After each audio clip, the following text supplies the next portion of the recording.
DFS community. Welcome into week 11 of one of the most accurate DFS shows in the industry. This is episode number 72 of the Adjusted Line Play Report, where we take a deep dive into the play in the trenches to determine the game scripts and player outcomes from those matchups. This show is presented by Zilla Fantasy Elite. I am your host, Todd Hoffman. You can find myself over on Twitter at ToddZilla1337. And you can find Zilla Fantasy Elite over on Twitter at Zilla Fantasy. Again, folks, if you're new to the channel and this is the first time seeing it, we look at strictly the offensive line and defensive line play, how they match up, and that is very good at predicting or very prescriptive of how games will, be played out, overall scores, quarterbacks needing to get the ball out quickly, this running back is going to dominate. It's very, very good. We always hear games are won and lost in the trenches. Why does none of the analysis in the fantasy community or in the betting community or any of that take this stuff into consideration? That's what we do here on the Adjusted Line Play Report at Zilla Fantasy Elite. So a little bit of a unique lineup for today. We're going to get into Thursday Night Theory here, go over, for anybody who's new, what these particular things mean, all these numbers on here, and then how I kind of attack an individual game based on what these numbers are showing. So I'm going to go over that for anybody who's new, and then I'm going to do the entire main slate and Monday Night Football. Main slate including the Sunday Night Football game for FanDuel purposes. It's included with this main slate this year on FanDuel, so we include it there for the Vegas game totals and the game total weekly ranks. And then, so we're going to do all of that in one fell swoop, post it out to Twitter, and then let you go, because I am going to be away for a little bit, and I'll be back next week, so changing that schedule up. But wanted to make sure you guys were accounted for and that you could get the necessary info that you need to go dominate your leagues, win that money, place those prop bets, and collect money from those big sites. So that's what we're going to do here, folks. Let's get into the Thursday Night Theory. And I think last time I did this, I had to kind of weed myself out. But first thing we look at for any particular game, what is the Vegas game total? And a lot of times, if this is on the main slate, we're going to be looking at it in comparison to everything else. But for these island game matchups, what's that Vegas game total? And based off of that Vegas game total, what would we expect for some fantasy output? So Vegas game total of 49. Washington heading into Philadelphia on this is 3.5-point favorites for Philly. Home favorites there. But 49 is a very healthy number. That, to me, is indicative that, hey, these offenses should be able to score some points. We haven't looked at the numbers, over here on the screen yet, but based off of what Vegas is saying, they expect some points to be put up. Typically, when that's the case, I start avoiding defenses in the island game matchups. I start focusing more on the offensive players. Depending on what I see, I might get a kicker involved, but you will need to get some cheapo options. You can't just bash all those studs in there, but expecting some offense based off of the Vegas game total. Philly is favored, 26.25 team implied total. Washington at 22.75 for their team implied total. So Philadelphia expected to win at home. And a lot of times, the first thing we will do is look at the away team, which is Washington here, and look at their matchup. So we're going to just zoom right in and see if I can't get myself adjusted away from these numbers. We can get those numbers in there. Well, you can tell Philadelphia is this color right here down there. So first matchup here, we're looking at offensive pass game versus defensive pass game here. Washington versus Philadelphia. This first section, we're pitting basically what's on top of each other. Offensive pass protection, number 9. Philadelphia, number 9 for Washington and Philly. Dead even there. They're both green, which indicates they're both in the top 10 in this category. And what this value is an adjusted sack rate for the offense and an adjusted sack rate for the defense. So this is saying Washington in the top 10 in terms of they don't take a lot of sacks when the offensive line just isn't giving a up a lot of sacks. It's an adjusted sack rate, so if you get sacked on 3rd and 15, that's a little bit more expected than if it's like 2nd and 2 and you get sacked. It's going to count for a little bit more weight there when they adjust it. So Washington inside the top 10, Philly inside the top 10. So usually when it's even matchup like that, I kind of say it's kind of a wash on the line, but a lot of times if there's 2 bad ones, I'm going to say the offense might get a little bit more time than they're used to throw the ball in this particular matchup, because that team isn't very good at getting sacks, or at least the adjusted sack rate is low. In this scenario, we have 2 good ones, and in this scenario, I might say, hey, Philadelphia's defense might be a little bit more than what Washington is used to handling in the past, and they might be able to disrupt that pass game a little bit. Expect a little bit more pressure than Washington is perhaps used to in those scenarios. If that's the case, we're probably going to see a lot more Jaden Daniels scrambles for one, and then we'll also see him probably trying to get the ball out a little bit quicker.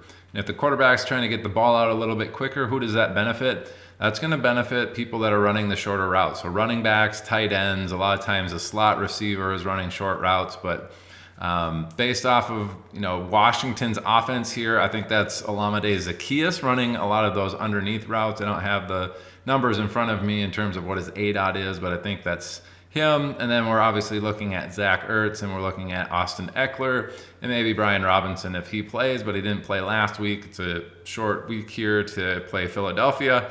We'll see if he makes this game, but really I'd be looking at those 3 in terms of maybe some increased volume in this compared to a normal game where they might have a little bit more time.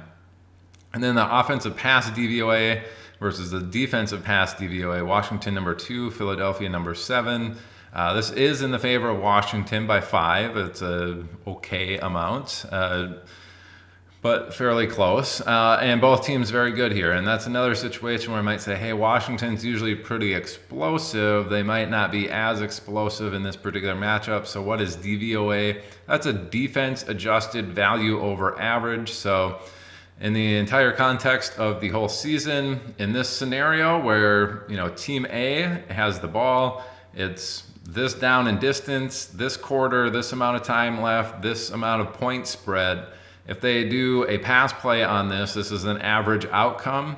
Were they better than that outcome, or were they worse? And it also adjusts for the defense. So let's say an average outcome in a particular scenario X is a 5-yard completion, and then Washington gets a 5-yard completion on that. You think, hey, that's average. They're not going to go up or down below that particular mark, but let's say they're playing a really crummy defense, it's going to say, hey, you actually should have gotten more than that average because that defense is so bad. Or if you're playing the number 1 defense in the league and you get the average one, they're going to say, hey, your offense is actually a little bit better because you got an average outcome against a really good defense. So it's a defensive adjusted value over average. And this is indicative that, Philly might have a decent time stopping Washington. All in all, what this is going to say to me is Washington's going to need to get the ball out quick, and they might need to be a little bit more methodical about moving the chains. They're not going to get, as big a chunk gains as they're used to, and it's going to be more of the dink and dunk variety to get down the field where, they're not getting these huge DVOA boosting like 50-yard receptions that would boost it up. So, pass game may struggle, or it's going to need to be more slow and methodical down the field than they otherwise have been. And then getting into the running side, so I am out of the way here. We have offensive run blocking, which is trying to isolate strictly offensive line play for the result of a run. So a negative result is going to be 120% applied to the offensive line. Run of 0 to 4 yards is going to be 100% attributed to the offensive line. A 5 to 10 yard run is going to show up for 50% as a result of the offensive line. And anything 10 plus, they're 0% beyond 10 yards is attributed to the offensive line. So that's kind of how that works. It's a little bit different of a concept, difficult to explain there, but Washington number 14 in run blocking, Philadelphia 21st in stopping the run. So telling me that Washington might be able to move the ball positively, somewhat consistently. It's not a particularly huge disadvantage or advantage here for Washington's offense, but they should be okay running the ball based off of that. And then that defensive adjusted value over average that we had talked about earlier, instead of the pass play, now think of a run game. Hey, this is what happened compared to how the defense normally performs and how the NFL average performs in that scenario. And then Washington's actually in the green here, number 8, Philadelphia number 11. That's pretty close. A lot of times in these scenarios, especially in the run game, if things are close, I say studs eat. The offensive line and defensive matchups are pretty evenly well matched, which means it should just be kind of a standard day at the office. But if you have an absolute stud at running back, he can overcome some of those defenders on the opposite side. And on this, based off of this, we already knew, hey, the pass game, they might need quicker passes. They might struggle a little bit more than they're used to in the pass game. The run game does look to be a little bit better of the two matchups where they should get some positive yardage. This, to me, just tells me Washington's going to have to grind to get first downs and, move the ball down the field. In a scenario like this, I wouldn't say they're going to put up a ton of points. It doesn't look super beneficial to put up a ton of points, but the running back should have a better game, especially if they're going to be getting targeted in the pass game.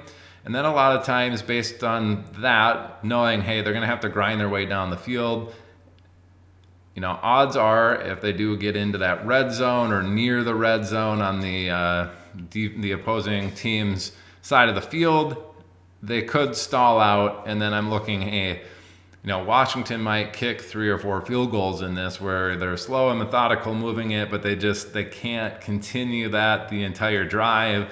It stalls out and then they have to kick a field goal. So I do like Washington's kicker. Pay attention to that. Austin Seibert was out last week. They did have Zane Gonzalez, I believe, last week kicking for them. So pay attention to who's going to be in for this. But I do like the kicker in this island game matchup for Washington. And then maybe like a Zach Ertz or Eckler, especially if Brian Robinson isn't going to play. So that's the away team. Now we're just going to do the exact same thing for the home team, which is Philadelphia here. And let's see if I can move myself off of the screen so you can see these numbers. So Washington, defensive pass rush number 6. Philadelphia's offensive pass protection 30. These are ones that I'm always interested in. We have a red and a green matchup pitted against each other. This one is heavily in the favor of Washington's defensive pass rush, which tells me that Jalen Hurts is going to be under siege in this particular matchup. I'd expect their offensive line to struggle and get after Jalen Hurts. So that's going to mean really quick throws for him. It's going to mean he might have some extra rush attempts. And it's also going to mean that he probably takes a few sacks in this particular matchup. I think Washington defense is something that you can look into based off of some of how these other matchups go. But really looking like Philadelphia is going to have to get the ball out quick here in order to avoid some of those sacks. So they're taking a lot of sacks. Just pay attention to that. And then in terms of the pass DVOA, Washington number 20, Philadelphia number 17, that's pretty close. Those scenarios, I say studs eat. They have Devonta Smith, they have A.J. Brown, tight end over there, Dallas Goedert. I don't know if he's necessarily a stud, but he is good at football. All of those guys could get involved. If they're trying to get the ball out quicker, Dallas Goedert might be a little bit more in play. Saquon Barkley might be a little bit more in play. I don't really know who their underneath person is there. It could be Jahan Dotson, but really I think A.J. Brown and Devonta Smith are perfectly capable of running some quicker routes if they adjust. And I don't see anything outside of those 4 that I mentioned, Barkley, Goddard probably being the biggest beneficiaries of that, and then Brown and Smith. I wouldn't say this is a good matchup for them, but they don't have anybody else that they have to necessarily worry about taking those short dump-offs besides maybe Barkley. All right. Now in the run game, Washington number 29, red, and they're number 24 in the run DVOA, which is also red. Then we have Philadelphia 19 in the run blocking and number 7 in the offensive run DVOA. So this is the best matchup of all of them in the entire game for offense. This is looking like a Saquon Barkley should dominate on the ground here against Washington. He's also going to get involved in the pass game most likely to get that ball out a little bit quicker. When I think about island game matchups, and then, hey, that's looking like it's going to go this route, Saquon Barkley would definitely be in my captain spot pool for a situation like that. We also have Jaden Daniels and Hurts, who might be rushing a few more times than normal and not getting the ball out to the receiver as easily. So they could also potentially end up being the best value there for your captain spot, depending on what you think everything else happens. So actually based off of this, it's not super great offensive matchups. We do have the run game that looks very successful for Philadelphia, while Washington is probably going to have to, dink and dunk and kind of slowly and methodically get down the field. Pace of play is another thing that we look at. We do have Washington here, 15th in overall pace of play and 10th in neutral situations, so a little bit above average in pace. Philadelphia 25th in overall pace of play, 19th in neutral situations, so a little bit below average. Based off of this and this 49 Vegas game total, I don't necessarily see it getting that high based off of these particular matchups that we see in Philadelphia and Washington. I think Washington struggles a little bit in this, and we see Philadelphia probably salt the game away a little bit more in the run game. So I think that's how this game goes. I do like the 3.5 line here for Philadelphia based off of this.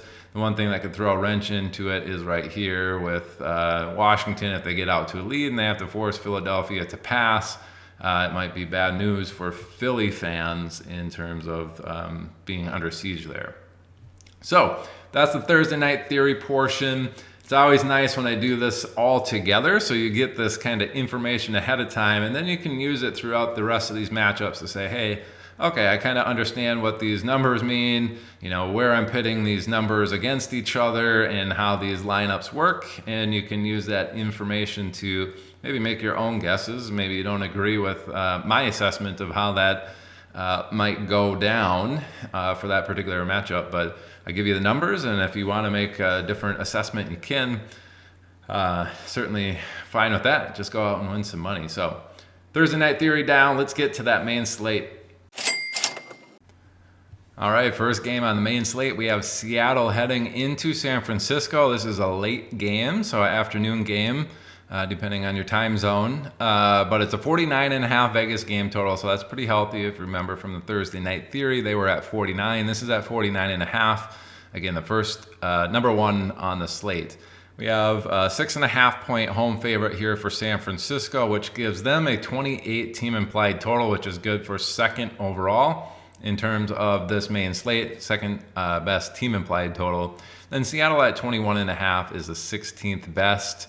I believe this is a 12-game main slate on FanDuel, so be aware that's out of 24 teams total.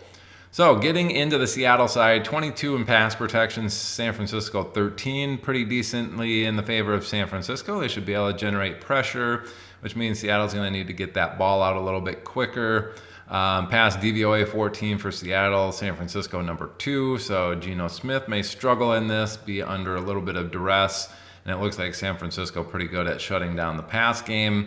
Don't like that for their pass game at all.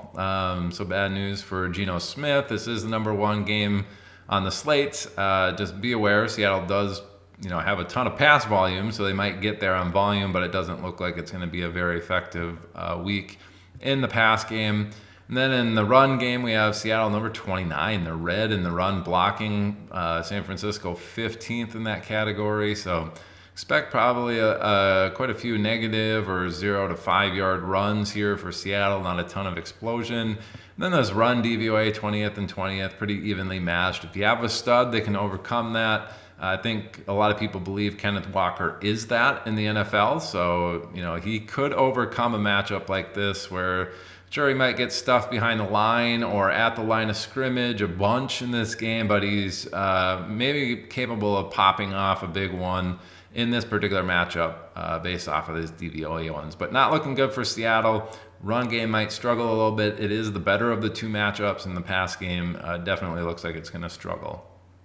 Now on the San Francisco side, you can see their offense is green across the board. They're number 8 in pass protection. Seattle 16th in the middle of the pack. Slight favor there of San Francisco's offensive line, so should be able to have a decent amount of time here for Brock Purdy to throw. And then the pass DVOA 17 for Seattle's defense, number 3 for San Francisco's offense. Even heavier in the favor of San Francisco's offense here. I'd expect Brock Purdy and company to be very successful passing the ball. And surprisingly, that's actually the worst of the two matchups. So San Francisco number 3 in run blocking, Seattle 27th, red-green here. Indicative that San Francisco will be able to run the ball very effectively against Seattle. And then the run DVOA also slightly in the favor here of San Francisco, number 10 versus Seattle's DVOA at 17. So I really expect San Francisco to actually come out and dominate on offense in this game. They do have a very slow pace, but they should be able to go up and down the field here on Seattle. Seattle plays very quickly. And if you remember, San Francisco defensive pass rush is pretty solid. I'm not sure where their price is going to be in terms of DFS, but they do look like a pretty good play where they're probably going to be putting up points, forcing Seattle into passing situations, and then perhaps getting quite a few sacks, maybe some turnovers as he's trying to get the ball out and nobody's open. Could be a bad night for Seattle. I do like this Vegas line of 6.5. Wouldn't be shocked to see San Francisco go over this total, but Seattle not be able to compensate. Vegas game total I don't have any feelings about, but maybe leaning towards the under with the team with the high team implied total playing so slow. Do they get there? Who knows? All right, number 2 game on the main slate. We have Baltimore heading into Pittsburgh. This is 48.5 for the Vegas game total, as I had said, number 2 on the main slate. We have Baltimore actually as 3-point road favorites here heading into Pittsburgh. I think Pittsburgh's got a better record than Baltimore even, and they're at home, and they're still saying Vegas is saying Baltimore will win by 3 on this. That gives them a 25.75 team implied total, which is the 4th best on this 24-team slate. Pittsburgh at 22.75 is 11th best. So getting into the Baltimore side, we see they are also green all the way across the board, just like San Francisco. But unfortunately for them, Pittsburgh green in a lot of these categories. The one they're not green in is defensive pass rush, which is telling us they're not getting sacks at a very high rate when you adjust for the scenario. Baltimore very good at avoiding sacks. We got Lamar, so he doesn't take a ton anyway, but they could generate some pressure. This is an important thing to remind people. This isn't a pressure rate necessarily. It's an adjusted sack rate. Pittsburgh could be very good at generating pressure with some of their players that they have, like TJ Watt, but they're just not getting a lot of sacks this year. On the defensive pass DVOA portion, Baltimore number 1 in offensive pass DVOA, absolutely electric this year. Pittsburgh, though, number 10 in defensive pass DVOA. This is in the favor of Baltimore, but even so, Pittsburgh being in the top 10 there is telling me that Baltimore might not be as great at passing the ball. They should have some time to throw the ball based off of this. It might not be a pressure rate, but they're probably not going to be taking some sacks. And then they're probably going to be a little bit less successful passing than they otherwise have been this season against this Pittsburgh defense.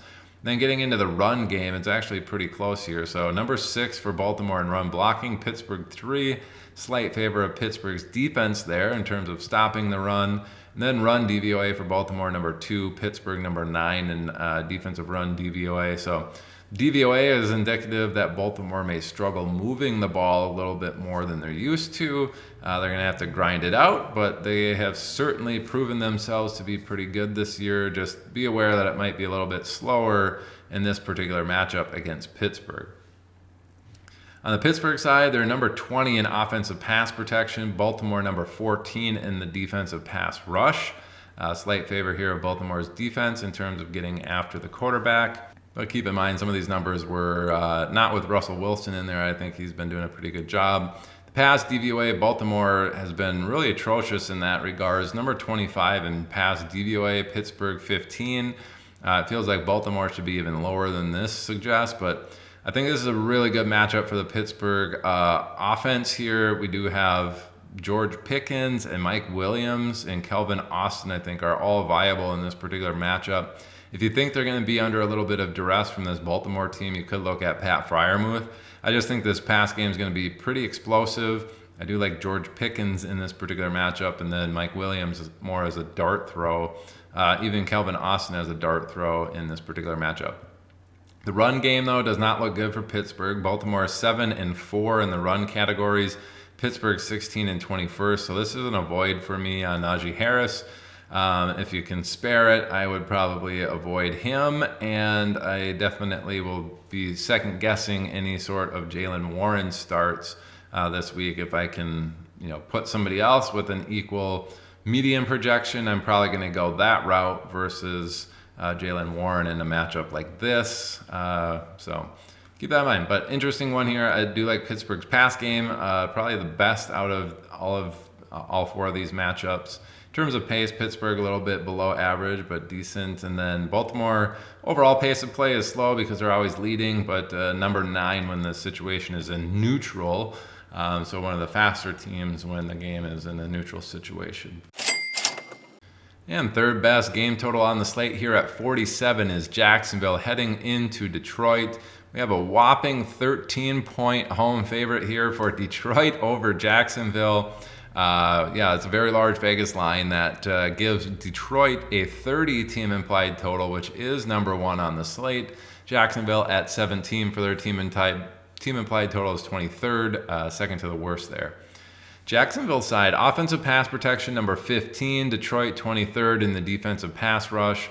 They did just get a pass edge rusher, so that could change a little bit, but with Hutchinson out, they haven't been very good in that department.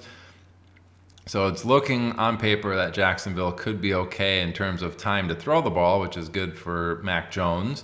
The pass DVOA, though, not very good. Number 18 for Jacksonville, number 3 for Detroit. So in terms of the situation that's going on, Detroit has been very good on defense at stifling any pass stuff. So even though they might have time to throw, it's not looking like a particularly great game here for Jacksonville players. Probably more of an avoid if you can for somebody like Brian Thomas who can win deep. Normally when I think, hey, if they're going to have some time to throw, he could be a very viable option in this, but it looks like Detroit's pretty good on that end. Wouldn't be shocked to see him have, 1 or 2 deep shots just because they have time, but they might not convert on those particular ones. But you never know. Brian Thomas pretty good. They could certainly convert too. Run blocking looks like the better of the 2 matchups for Jacksonville here. Unfortunately for them, it's not great. So they're number 10 in run blocking, Detroit number 8. Jacksonville 15 in run DVOA, Detroit number 7. We saw Travis Etienne kind of take over with the big Bigsby injury. Detroit has been pretty good against the run in general this year. Up until the last few weeks, they've been super good. So I don't like the Jacksonville run game in this either. The pass game looks like it may struggle. Bad news for Jacksonville here. Again, if you can find somebody else besides some of those Jacksonville starters to play, might be worthwhile. If you got, let's say, Mark Andrews and Evan Ingram. I haven't seen that Baltimore matchup look like, they might be under some duress to get the ball out a little bit quicker, which could lead to some more Mark Andrews targets in that matchup versus this one where they have time, but really might struggle against the defense. Might play Mark Andrews in that situation. On the Detroit side, they're 13th in offensive pass protection. Jacksonville red at number 30. Detroit should have plenty of time to throw the ball. Jacksonville has been absolutely terrible on pass defense. Number 32 in the pass DVOA. Detroit number 12 in the pass DVOA, heavily in the favor of Detroit. If they got time to throw the ball and the pass DVOA is like this, look out for Jameson Williams to have a big game in this. Would not be shocked to see him house a long one in this particular matchup. And then with Jacksonville probably not putting up a ton of points, Detroit might be running the ball, and that looks like a good matchup for them. Maybe not as good as the pass game, but they're number 1 in run blocking, number 1 in run DVOA. Jacksonville a little bit above average in the defensive categories at 13 and 12, but that is in the favor of Detroit. They should be able to run the ball just fine in this matchup. Have time to throw. They're probably going to be moving the ball up and down the field in this particular matchup. So 13-point line certainly feels like Jacksonville is going to struggle to cover that. I might be fine actually betting Detroit to win by more than that 13 points on here. And we had another game tied for the third best Vegas game total at 47. Again, this is as of Tuesday evening that I am recording this, so these lines will certainly change by Sunday. It's not taking into account any injuries or any of that happens in between now and Sunday. So but yeah, 47 Vegas game total. We have Los Angeles Chargers as 1.5 point home favorites over Cincinnati. That gives them a 24.25 team implied total, fifth best on the main slate. Cincinnati at 22.75, tied for 11th there. Cincinnati side, a pretty even matchup here in the pass game. So they're number 10 in offensive pass protection, but the Chargers number 5 in the pass rush. So I expect Cincinnati to be under a little bit of duress here, maybe needing to get the ball out a little bit quicker. Good for Chase Brown. That's going to be good for the tight ends in this matchup. So watch out for Mike Gesicki, especially if T. Higgins doesn't play. I think Gesicki could have a monster game in this. But yeah, it's looking good there. I'm not sure who really runs the underneath routes. Could be Oshavas, but Jamar Chase certainly could be hyper targeted in this as well. And then on the DVOA side, Cincinnati 7, which is good, but Chargers number 5 in that category too. So pretty even there. A lot of times when it's that close, I say studs eat. We know Jamar Chase is very, very good, so he's probably in line for a solid matchup based off of this. And then the Cincinnati run game, number 21 in run blocking. The Chargers, surprisingly, 25th in stopping the run, so that's red for them. Slight favor of Cincinnati here in the run blocking category, so that's an okay matchup. And then the run DVOA, Cincinnati 29, Chargers number 18. I'm kind of shocked at this because it does seem like Cincinnati has been very successful running the ball. We do have Chase Brown, putting up fantasy points, scoring touchdowns, otherwise looking really good. But the run DVOA is 29th, so maybe he's producing in scenarios where you'd expect it. Slight favor here, or a decent favor for the Chargers in this particular matchup, but the run game does perhaps look like maybe the better of the two. It does look like Cincinnati might have their hands full in terms of scoring touchdowns. Cincinnati kicker certainly would be in play here, where Cincinnati might, methodically move down the field and then have to settle for field goals at some point. The Chargers, number 25 in offensive pass protection is bad, but Cincinnati 29th, even worse in the pass rush. So expect some time for the Chargers to throw the ball. It's going to be good for Justin Herbert and company. And they've been really good, actually. They've been really lighting it up ever since their bye week. They've been getting tons and tons of pass yards. It looks like that's going to continue in this game. They're number 8 in pass DVOA now, and Cincinnati 27. I'd expect Herbert and his pass catchers to have a really, really solid game in this. So Quentin Johnston, Palmer, Ladd McConkey, probably not in that order. I would say McConkey and Johnston, especially in an island game like this, might be more up my route because Johnston has been scoring a bunch of touchdowns. But yeah, it really looks like should have more time than they're used to throw the ball, and they should be very, very explosive against this Cincinnati team. Feel comfortable starting some of those obscure guys like Palmer and Quentin Johnston in your lineups for Malik Neighbors and those guys that are out in this particular bye week. On the run game side, Chargers number 28 in run blocking, Cincinnati 17th. Pretty decent favor there for Cincinnati. It's suggestive that they might stop them at the line or behind the line of scrimmage frequently. But then the run DVOA is flip-flopped. Cincinnati 23, and the run DVOA on defense, Chargers 16. So the Chargers probably, in general, should be able to move the ball pretty effectively on the ground. Should be very effective passing the ball, which is probably going to lead to scoring opportunities for the Chargers in this. I do like Dobbins and Edwards' chances of scoring a touchdown in this particular matchup because I think the Chargers look like they're going to be down in the red zone quite often in this particular matchup. All right, fifth best game on the main slate. We have Kansas City heading into Buffalo. Buffalo actually 2.5 point favorites here against Kansas City. Can they get the monkey off the back? They always lose to Kansas City here, especially in the playoffs. So kind of a fun one here with the narrative-based stuff.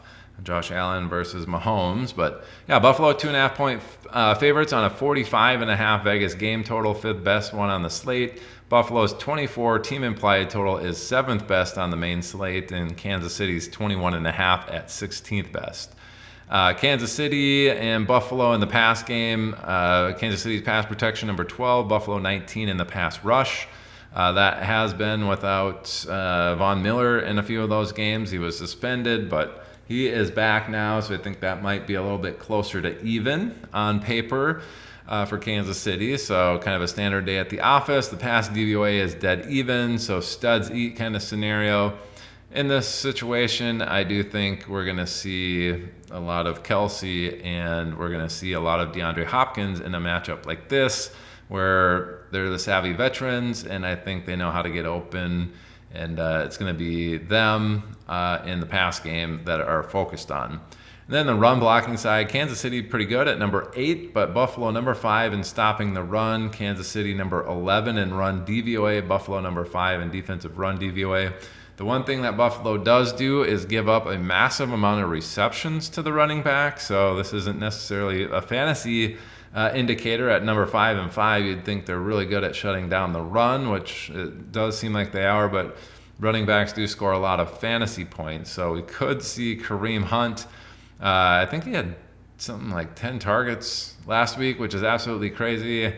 I would expect that to continue against this Buffalo team, and then maybe he's getting involved here with that pass game as well. And then on the Buffalo side, looking good for them to have time. So they're number 2 in offensive pass protection, Kansas City 21st in their adjusted sack rate, indicative that we shouldn't see Josh Allen taking a lot of sacks in this particular matchup.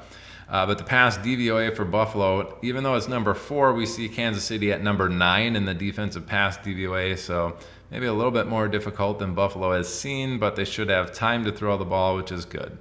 And then in the run game, Buffalo number 2, Kansas City 6th in stopping the run. So they've been very good at stopping the run. Buffalo number 6 in run DVOA, Kansas City 3rd on defense. So very even matchup here. One more, I would say, studs eat, but I think Buffalo's going to find it a little bit more difficult to run the ball. They might find it a little bit difficult to pass, even though they're going to have time. It might lead to Josh Allen just taking off at some point because nobody's open. And then, yeah, a lot of these are kind of open matchups. Or close matchups on offense and defense, just the way this is kind of bleeding out. I do think there is a chance. I'm not going to say it's an outright upset, but I do think there is a chance that Kansas City actually goes into Buffalo and upsets them here. I think Buffalo's run game might struggle a little bit. The pass game should have time, but they might not be as effective as they have been this year. And then it looks like Kansas City on the pass game, I think that is more of their strength. It is an even matchup. They got 2 really good receivers there, and Kelsey and Nuke Hopkins. And then the run game, while it's not particularly great, we should see quite a few targets go to Kareem Hunt as well. I think Kansas City might be able to move the ball a little bit better than Buffalo in this and keep it close enough that they may win this one against Buffalo. All right, and the 6th best game total on the main slate here at 44.5 is Las Vegas heading into Miami. We see a lot of red on here, so we'll get into that. But Miami 7.5 point home favorites on that 44.5 Vegas game total gives them a 26 team implied total. Las Vegas at 18.5 for their team implied total. Good for 3rd and 21st on those team implied totals in Miami and Las Vegas. So Miami, one of the top ones here in team implied totals. For Vegas, offensive pass protection 28th, offensive pass DVOA 29th. Not very good there on offense. Fortunately for them, Miami at 27 in their defensive pass rush, not really getting home. We did see a little bit of a different story on Monday Night Football last night against the Rams. They were pretty good at generating pressure there, turning over Matt Stafford and company. So could be some of that, but Las Vegas 29th in that pass DVOA, Miami 16. That's a heavy favor there for Miami, so I wouldn't expect Vegas to be very good passing the ball. They could have time, but even if they don't, I think Jacoby Myers and we have Brock Bowers, the rookie tight end there, I think are the only 2 people viable in the pass game to even look at. Vegas, 32 across the board running the ball. They've been terrible. Don't even want to get into it, even though Miami hasn't been good at stopping the run. This is an avoid in general. This team is just terrible. Avoid that run game. If you're getting any pieces from it, it's Jacoby Myers or Brock Bowers. Miami, 23rd in offensive pass protection, 27th in pass DVOA. Fortunately for them, Vegas is not very good, so they're 26th in the pass rush. Should have a little bit more time than they're used to throw there in Miami. And then the pass DVOA is in the favor of Las Vegas, but Vegas not particularly great. Miami might find some success here. And keep in mind, about half of these numbers are due to Tua being out and us having a backup quarterback in there, so those numbers probably falsely low, probably a little bit closer to even there in the past DVOA with Tua in at quarterback. And then the run game, Miami surprisingly 25th in run blocking, Vegas 11th in stopping the run. Doesn't look like it's super great there for Miami's run game, but then the run DVOA, Las Vegas really bad at 29, Miami at 19. I think Miami should be able to run despite this 11 versus 25 matchup. It might be more of the high variance one where you get a lot of stopped at the line of scrimmage, but then you also get a lot of, based off of the DVOA, really positive runs where it's a 50-yard run versus, a 5-yard run or a 4-yard run. So I think that's going to be how it goes. Miami should be able to put up points on Vegas. Vegas does just have a bad offense, so I'm fine with this Vegas line and the Vegas game total in general on this. If Miami struggles to run the ball, the pass DVOA is technically in the favor of Vegas. They might struggle even passing the ball, but they should have time. So, interesting game there. You'd think Miami should be able to put up a bunch of points, but we'll see. Then the other game tied at sixth best at 44.5 is Cleveland heading into the Dome of New Orleans. So it's a 1-point home favorite for New Orleans on that 44.5 total. That gives New Orleans 22.75 for their team implied total. Cleveland at 21.75. Both of those team implied totals are good for 11th, tied for 11th and 15th on the main slate.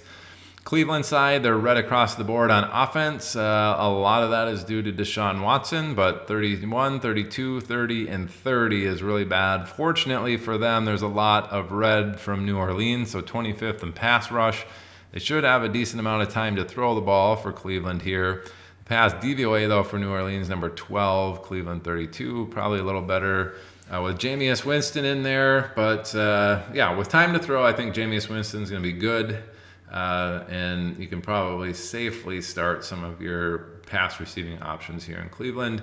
The run blocking, though, Cleveland 30 and 30, New Orleans 31st and 31st. This could really be Cleveland's calling in this particular game where we see the running backs really get involved. Ford is back, Chubb is back. Chubb could have a monster game in this against New Orleans. I wouldn't be shocked to see that. I don't think he's going to get played a bunch either in this particular DFS setting. They're tied for sixth best. Just two teams that have been kind of struggling all season. I can see Chubb surprising people and taking down a tournament this week with some of his talents. On the New Orleans side, they're 19th in pass protection. Cleveland number 4. Cleveland should be able to get after the quarterback, generate some pressure on Derek Carr, and I think he is one of the worst quarterbacks in the NFL when pressured throughout his entire career here. So expect maybe a little bit more of that. I don't even know who he's passing to. Last week it was a good scenario for him to have time to pass, but I said to who the heck's he going to pass it to? He's got Kamara and Hill. Well, that turned out to be MVS. He had a monster week last week. In a situation like this, I would expect Derek Carr to really struggle. Probably going to be under 200 yards passing in this particular matchup, even with Cleveland's pass DVOA being at 23 and New Orleans' pass DVOA being 23. He's really going to have to dump the ball off quick to the tight ends, including Hill and Alvin Kamara in this particular matchup to move the ball at all. And then running, Cleveland's number 1 in defensive run stopping, and New Orleans is 15th in run blocking, so pretty heavily in the favor of Cleveland. Run DVOA pretty neutral there, though. Cleveland 15, New Orleans 12. Again, I think offense is going to be ran through the run game with Taysom Hill and Alvin Kamara. If they're trying to get the ball out a little bit quicker, it's Taysom Hill and Alvin Kamara who are going to see a lot of those targets, along with perhaps Juwan Johnson or Johnson and Foster Moreau there. Both teams play kind of quick. Cleveland down a lot, though, which is why their offensive pace of play is number 7 overall. It's 24th in neutral situations, but New Orleans number 6 and number 6 for their overall and then offensive neutral situation. So New Orleans does play quick. All right, and then we have the first of 3 games tied for 8th best game total on the week. Rams heading into New England here at a 44 Vegas game total. Again, that's tied for 8th with 2 other games besides this one. We have Los Angeles Rams as 4.5-point road favorites in this. A 24.25 team implied total is 5th best on the slate. New England at 19.75 is 20th best. Rams side 17th in pass protection. New England 24th. Slight favor of the Rams here. Should have time to throw the ball, or a little bit more than they're used to. Not an astronomical amount, but it should be a good day at the office for the offensive line in terms of not taking sacks. And then New England 30th in that pass DVOA. The Rams 13th. Fully expect Rams going to have time. DVOA looks good here. Matt Stafford should have a great game moving the ball here against this New England defense. And then the run game, just above average across the board. 18 and 18 for the Rams in the run categories. 24th and 26th for the Patriots in the run stopping category. So we should see Kyren Williams be pretty successful in this matchup as well. Overall, the offense looks like it's going to be very good in New England. I don't know what the weather's going to look like, but if the weather's fine, I'd expect the Rams to have a very good game on offense here against this New England defense. Wouldn't be shocked to see them go over 24.25 team implied total. So do they hit 25 or more in this? I believe so. New England side, they're 27th in pass protection, 26th in pass DVOA. The Rams, number 10 in the pass rush, so they got a couple rookies there, really been good in this category in terms of generating sacks. I'd expect New England to be under pressure in this particular matchup. They've been under pressure pretty much the entire season for those quarterbacks. The DVOA, though, Rams have been getting killed every once in a while in the pass game. New England 26 is not great there, but they might be getting after the quarterback there, Drake May. He's probably going to see a few more rush attempts in this, some rushing yards. Don't be shocked to see him, with a nice solid 40 or 50 yards rushing in this matchup. But he seems to be able to work within the confines of what he's got there in New England. I think this cat's pretty good. I'm not saying he's, lighting the league on fire with the offensive line and weapons that he has, but considering what he does have there, he's been performing, I think, admirably in that position. The run game here for New England doesn't look good. Number 24, Rams 16th, and then New England 31st in run DVOA, the Rams 21st. So overall, it just looks like New England's going to struggle in those games. I think you're going to want to have Ramondre Stevenson on your bench in a situation like this. I think he is a fade unless you think he's going to get involved in the pass game because they're trying to get the ball out a little bit quicker. But a lot of times if New England's down, it looks like the Rams are going to score a bunch of points. We're going to see Antonio Gibson in there a little bit more than Ramondre Stevenson. So keep an eye out for that. The second of 3 games tied for eighth best eighth best Vegas total is Indianapolis heading into New Jersey to face the Jets. Again, that 44 Vegas game total and a 3.5 home favorite. Jets gives them a 23.75 team implied total. Good for 8th best on the main slate. Indianapolis at 20.25, good for 19th best. On the Indianapolis side, 14 in pass protection. The Jets, very good at getting after the quarterback, number 3. They're probably going to have to get the ball out quick here in Indy. Josh Downs is probably the biggest beneficiary of that. We also might see Jonathan Taylor get a little bit more involved. Pass DVOA for Indy 21st, Jets 15th. They've really been bad, though, since Robert Saleh left. I think they're the worst team in terms of EPA per play. since Robert Saleh got fired, so could spark some life in this Indianapolis offense. Knowing that, based on paper here, though, it does look like Indy will be a little bit behind the 8 ball, below average here in terms of the pass DVOA, and then probably needing to get the ball out quick due to pressure. The running side, though, Jets 28th and 27th, not very good. Indianapolis 31st in the run blocking category, so probably giving up a lot of negative plays, but the run DVOA is number 9, so that's a red-green matchup. This is the route that I would want to attack for Indianapolis, would be Jonathan Taylor. Looks like he could have a monster week here against the Jets in this particular matchup. And then on the Jets side, they're 7th in pass protection, Indianapolis 28th in the pass rush, not generating a lot of sacks. We should see them with time to throw the ball here in New Jersey, which is going to be good for the Jets pass game. The Jets pass game is 19th in the pass DVOA, Indianapolis 22. Aaron Rodgers should be able to have a solid week this week, considering that. The run game for the Jets on offense is also not good, 26th and 27th. Indianapolis 22 and 16th in the run categories on defense. So slight favor or a decent favor here for Indianapolis in the run game. Again, one of these where they're going to have time to throw, and that's the better of the two matchups. I'd expect Rodgers and Garrett Wilson and Devontae Adams to have a really good game. I'd expect Breece Hall to be kind of faded in this particular matchup, especially if Indy does put up some points. I think Breece Hall might be lost within this game plan in terms of running the ball, and it's not a very good matchup for him this week anyway. I know due to buys, I got to start Braylon Allen, and I'm kind of looking at that and saying, oof, maybe it's him or Jaylen Warren, and Jaylen Warren wasn't in a very good spot either, and yeah, we'll see.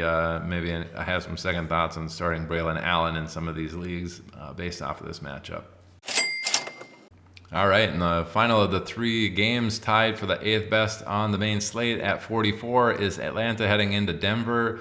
We have Denver as 2-point home favorites. It gives them a 23 team implied total, 10th best on the slate. Atlanta at 21 for their team implied total is 18th best. Atlanta side 11th in pass protection. Denver number 2 at getting after the quarterback. So probably going to be under pressure here for Kirk Cousins, needing to get the ball out quick. We saw in week 1 that wasn't a very good matchup, but also coming off of his Achilles injury that could have played some sort of role in that in week 1. Pass DVOA, Atlanta 10, Denver 8. Looking like Atlanta going to have a little bit of a struggle there in the pass game against this Denver defense. And then the run game, it is the better of the two matchups. We have Atlanta number 7 in run blocking, Denver 9. So very, very slight favor, but really a studs eat scenario. We do have a stud over there in Atlanta with Bijan Robinson, Tyler Algier, no slouch in his own regard. Same situation here for the run DVOA, Atlanta 4, Denver 6. So expect the running backs to get heavily involved. I think that's going to be the better of the two matchups in terms of moving the ball, and if they're under pressure, they should see some targets. This is looking like a Bijan Robinson week to me, and then maybe Ray McLeod actually gets quite a few targets here against this Denver defense. On the Denver side, though, looking pretty good for their offense to move the ball. Atlanta's 32 in the pass rush, so they should have plenty of time to throw the ball. Nix doesn't get a ton of sacks anyway. He's very good at avoiding pressure when it does come in. I think this is very good for Sutton. If they have time to throw, we could see him have a big week. And then the pass DVOA is actually slightly in the favor of Denver here, 22 versus 26. So more kudos to the pass game, having time to throw, and then also having the DVOA matchup be slightly in their favor. I think Denver's offense moves the ball pretty well via the air here. And then the run game, Denver 13 versus Atlanta's 19, and then run DVOA, Denver 26, Atlanta 19. Kind of a mix match flip-flop there between those two and run stopping and run DVOA. One of those where you say, hey, studs eat. I don't think Denver has any studs. Audric Estime does look like he's now the number 1 running back in Denver. Javonte Williams ride the pine.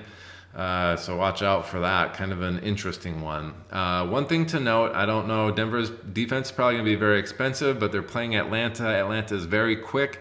4th in overall pace of play, number 1 in offensive neutral situation. If they're passing the ball and they're going to be under pressure because Denver has scored, this could be one of those where Denver's defense is really racking up a lot of points, sacks, interceptions, you name it, fumble, strip sack, whatever. Denver could really be one of those higher scoring defenses in a matchup like this week. All right, we got some NFC North games and teams here rounding out the final 2 spots. So we have Green Bay heading into Chicago with a 41 Vegas game total. Second worst one on the slate, 11th best, however you want to describe that. Green Bay actually 6-point road favorites here heading into Chicago, who just fired their offensive coordinator, Shane Waldron. Keep an eye out for that. Green Bay, that gives them a 23.5 team implied total. Chicago, 17.5 team implied total. So they are the dead stone worst at 17.5. Actually, no, excuse me. They are not the stone worst. It's 22, so they're third from the bottom. Green Bay, though, number 9 in terms of team implied total this week. Getting into their offensive play, they're first in offensive pass protection, so not taking a lot of sacks, which is good. Chicago, number 11 in the pass rush, close to the top 10 there, so they've been pretty decent in that regard. Green Bay may find themselves with a little bit extra effort needed to protect Jordan Love in this. Then the pass DVOA, Green Bay has been really good at number 6, but Chicago also has been really good at number 6. Green Bay could find themselves struggling to find a connection, find a rhythm in a situation where maybe there's not a lot of rhythm, maybe they're under a little bit of more pressure. I think this is one of those Jaden Reed games. He is a little bit more versatile in terms of his skill set. Can win deep, but he's more of the slot guy and get the ball out quick, get him in motion, run him. I think this is more of a Jaden Reed week for the Green Bay pass corps. If you want to say this is the one that you might be able to predict compared to most weeks, it's like, well, who's going to have the good game? I think this is one of those Jaden Reed type weeks. Fortunately for them, they might not have to rely on it too much because Chicago's run defense is so bad. Green Bay number 12 in run blocking, a little bit above average. Chicago red at number 26, so heavily in the favor there of Green Bay. And even more so, one of the biggest ones that you can get, Green Bay number 3 in run DVOA, Chicago 30th. Fully expect Josh Jacobs to have a big game in this one against Chicago. Green Bay could just really ram it down their throats in this particular matchup. Would not be shocked at all to see Josh Jacobs have a monster week here against Chicago. And then on the Chicago side, they're 32nd in offensive pass protection, 30th in pass DVOA. Just fired their offensive coordinator. Caleb Williams does not seem to be able to play in a timing system or within structure. He has time to throw. Everything that I see from him, he runs back and he looks confused in terms of where he should go, and he's looking to just hold the ball until the pressure comes and then take off and try to make a play happen, and that's just not really how it's going to work in the NFL. Unfortunately for him, he's going to have to learn the hard way to sit in the pocket, learn some of these timing things, and get that down. Was Shane Waldron part of that? Was he all of it? Who knows? But I think some culpability has to be placed on Caleb Williams. This matchup isn't particularly great in Green Bay 22 versus 32 for Chicago, and then pass DVOA, Green Bay 13th, Chicago 30th. So probably more pass woes here for the Chicago offense. And then the run blocking side, Chicago 27 and 23, also red across the board, but it's the better of the two, even though they aren't good. And then on Green Bay, they're slightly worse in those categories. They're 22 and 13 in the pass. They're 23 and 14 in the run. So if Chicago's going to be moving the ball, it's going to be with Swift, especially trying to get the ball out a little bit quicker. Going that route. With the pace of play that Chicago plays at number 5 and number 4, I don't know what Green Bay's defense is going to be just because Chicago gets sacked so often, but they could be in play here even as a more expensive, most likely defense in DFS this week. But if you have them in season-long league or if you can pick them off the waivers, it's a good week for Green Bay. All right, last and least, I guess, on the main slate, we have Minnesota heading into Tennessee. It's a 39.5 Vegas game total, and Minnesota actually 6-point road favorites here. So 22.75 team implied total for Minnesota, 16.75 team implied total for Tennessee. Minnesota at 11th best. Tennessee is the worst at 16.75, 24th on this main slate. Pass protection, Minnesota 24th, Tennessee 16. Slight favor here of Tennessee. They're middle of the pack. Should be able to generate some pressure here on Sam Darnold. Pass DVOA, Minnesota 16th, Tennessee 18th. Pretty much a studs each scenario. I think we know what Justin Jefferson is, so it could be one of his weeks, especially if Tennessee isn't generating a ton of pressure or Minnesota is able to overcome some of that offensive line stuff. We could see Jefferson with a pretty solid game here. Tennessee's run defense, though, is a lot better. So they're number 2 in stopping the run, number 8 in run DVOA. Minnesota, number 5 in run blocking, but number 17 in run DVOA. So of the two matchups, it does look like Minnesota's going to have to move the ball in the air. Run game might struggle a little bit in a scenario like this where, hey, pass game isn't great. Run game isn't great. You start looking at the kicker having a lot of field goals. We did just see Minnesota kick 4 of them against the Jaguars. This probably continues against this Tennessee defense. Not entirely sure if they put up a ton of touchdowns in this, especially with the way Darnold has been playing lately. Tennessee's defense isn't all that bad. So could see them stifle Minnesota's offense here. And then on the Tennessee side, it's probably not going to be a very good game. They're 26th in pass protection, 28th in pass DVOA. Minnesota number 8 in the pass rush and number 1 in the pass DVOA. Expect Will Levis to be thoroughly confused under pressure.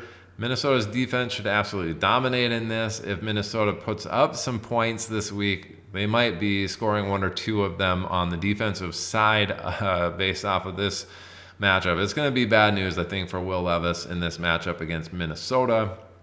So keep an eye out for that. Minnesota is probably going to be the most expensive defense on the slate, and it looks like for good reason. And then run game, Tennessee 22nd and 25th, Minnesota 10th and 1st. So green across the board, Tennessee almost red across the board. Really looking like Tennessee is going to struggle. Minnesota might struggle. It's going to be, at best a kicker fest in this for Tennessee. But really looks like Minnesota should win this. They're projected to win by 6. I like the Vegas game total of under 39.5. I don't think it gets there. The only way it does, I think, is if Minnesota or Tennessee put up some defensive points in this. I think otherwise offenses aren't going to score 40 points in this particular matchup. All right, final game for the entire show here. We have Monday Night Football, Houston heading into Dallas, Battle of Texas here. We actually have Houston as 7.5-point road favorite. So we have some really, really big road favorites this week. Last week we had a ton of road favorites in general, not this big, but a lot of road favorites in general. And we actually had a lot of the favorites struggling to cover the lines that they had. So keep that in mind. These might be a little bit closer than we're expecting. That's kind of what we saw last week. So Houston, 24.75 team implied total. Dallas, 17.25 team implied total on the Vegas game total of 42. So again, if we're looking at this from an island game matchup, 42 is not very good. That's when I start looking at defenses and kickers being one of your optimal players in your pool of 6 players because you're not going to have that much offense scored to kind of replace any field goals or the defense getting a few sacks here and there. So Houston, they're number 29 in offensive pass protection. Dallas, number 15 in the pass rush. Micah Parsons came back. Very big improvement there on Dallas's defensive front. They could get after Houston here and generate a lot of pressure on C.J. Stroud. The offensive pass DVOA is in the favor of Houston, 20 versus 29 for Dallas. So might have to get the ball out quick, but they should be successful, relatively speaking, when they do throw the ball, with Dallas's DVOA being 29th there. So could be some good news for the pass game in Houston. I don't really know who that's good for. Maybe it's Dalton Schultz if they're trying to get the ball out quick. Joe Mixon maybe sees 6 or 7 receptions in this and is successful on the ground. It could be one of those types of games. And then the run blocking, Houston 23rd and 24th, not very good. That's right across the board. But Dallas 30th and 28th. Could change with Micah Parsons in there, but I don't know if he's necessarily known as such a great run stopper as he is a pass rusher. But Mixon looking like he could have a really solid game here against Dallas. If he's going to be getting some of these dump offs and being successful, and then the run game looking like it's actually fairly decent matchup with Dallas's defense being so poor that Mixon could have himself a good game, while nobody else really does on that Houston offense. And then on the Dallas side, they're 16th in pass protection, Houston number 7, but keep in mind these numbers were with Dak Prescott in there.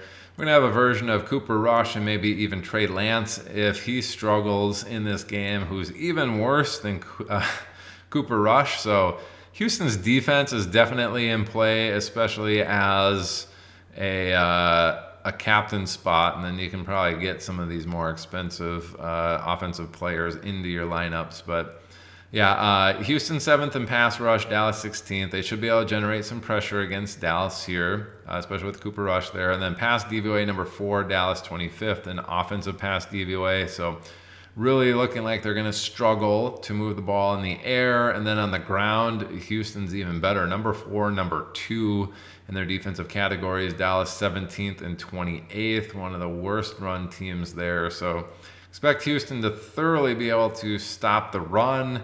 They should be very effective in the pass game. Houston defense certainly in play in this island game matchup.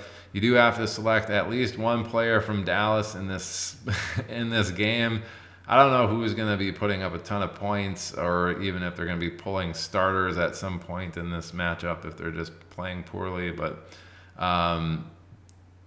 honestly, I don't even know who to suggest. CeeDee Lamb would be your best bet. Jake Ferguson potentially, and then getting a bunch of the Houston players, as it doesn't look like Dallas offense is going to go anywhere.